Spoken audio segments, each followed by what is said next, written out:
We actually used to give grades according to A, B, C, D, or F, and percentages. So when I had that letter at the end of a term or a number at the end of the term, I'm not really sure what skill sets all went into that number. With standards-based grading, we know exactly what the standards are. We know exactly what the criteria are that the students need to meet those standards. With standards-based grading, we now give a 3, 2, or 1.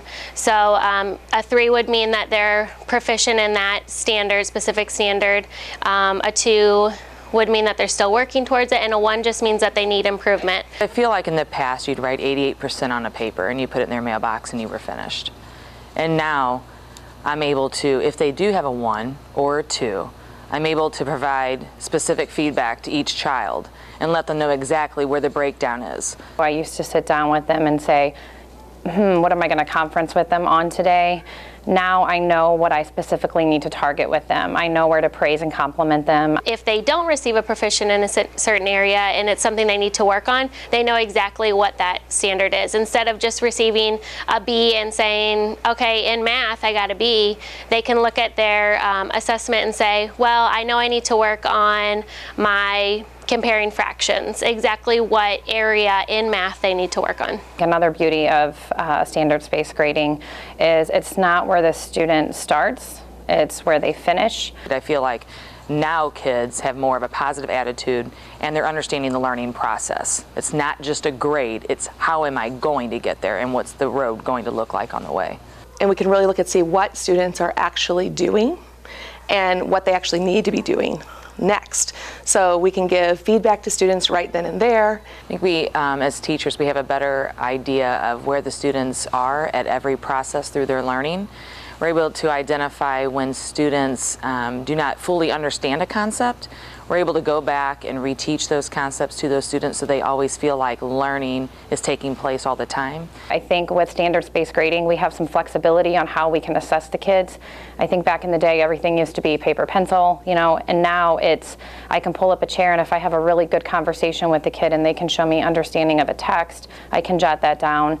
When you're grading something and you're looking for mastery of a skill, mastery of a standard, it's much easier to go through it and see, like, okay, do they have this, this, and this, and this? If they do, they have a 3. If they don't, if they partially have it, they have a 2. And if they don't, then they get that 1. And before, you'd be kind of like nitpicking, like, okay, should I take off half a point here or half a point there to get their percentage? Whereas now it's just, exactly what they need to have. If they have it, they've got it.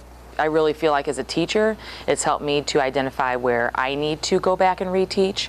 When I feel like concepts are still a little gray or I'm seeing it the same mistake in all their papers, I'm like, this is going to allow me to go back and reteach this tomorrow. If they're struggling in a certain area, the students know exactly what they need to work on and also the parents. I think parents are always calling you and saying, how can I help? How can I help my kiddo? Well, those scoring rubrics are right at the top of all these assessments now, so they know, where their kid is doing well and where they're needing support. I felt like the conferences last year went amazing because I could tell the parents, your student doesn't have a B in reading.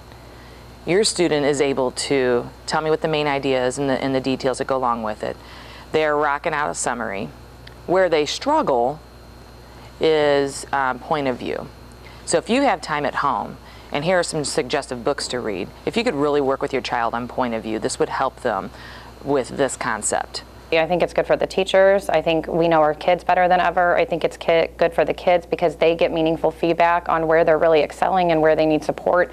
And then I think it's good for the parents because they're just better informed of what their kids truly can do independently on their own and where they're still needing support from parents and families and where they're needing support from their educators.